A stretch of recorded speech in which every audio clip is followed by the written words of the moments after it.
Hi, Miss Eglin here. Today I'm going to be reading The Dinner Party by Mona Gardner. The country is India. A large dinner party is being given in an upcountry station by a colonial official and his wife. The guests are army officers and government attachés and their wives and an American naturalist.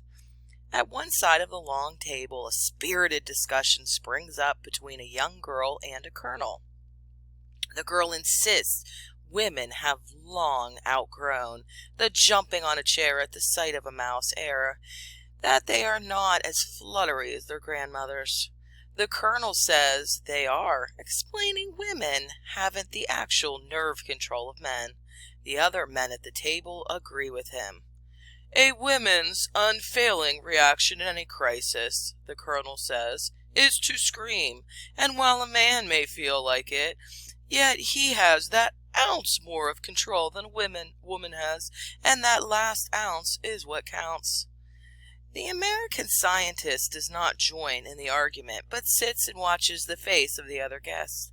As he looks, he sees a strange expression come over the face of the hostess. She is staring straight ahead, the muscles of her face contracting slightly. With a small gesture, she summons the native boy standing behind her chair. She whispers to him. The boy's eyes widen. He turns quickly and leaves the room.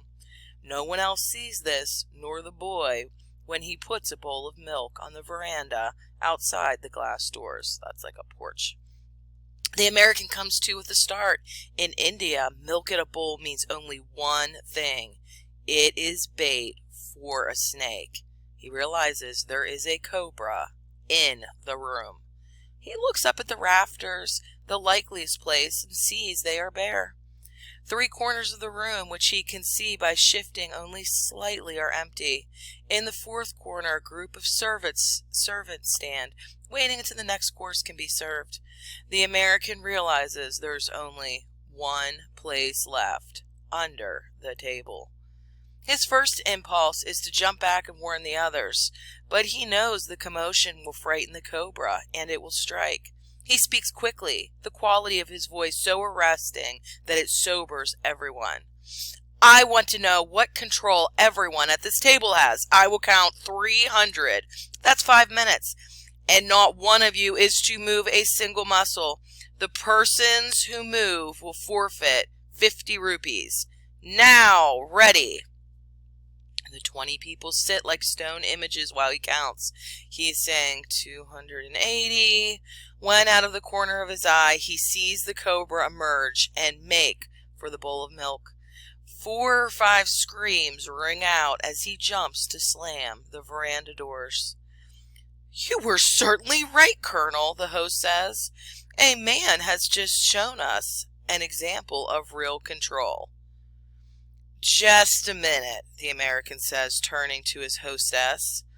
There's one thing I'd like to know, Mrs. Wins. How did you know that cobra was in the room? A faint smile lights up the woman's face as she replies, because it was lying across my foot. From The Dinner Party by Mona Gardner.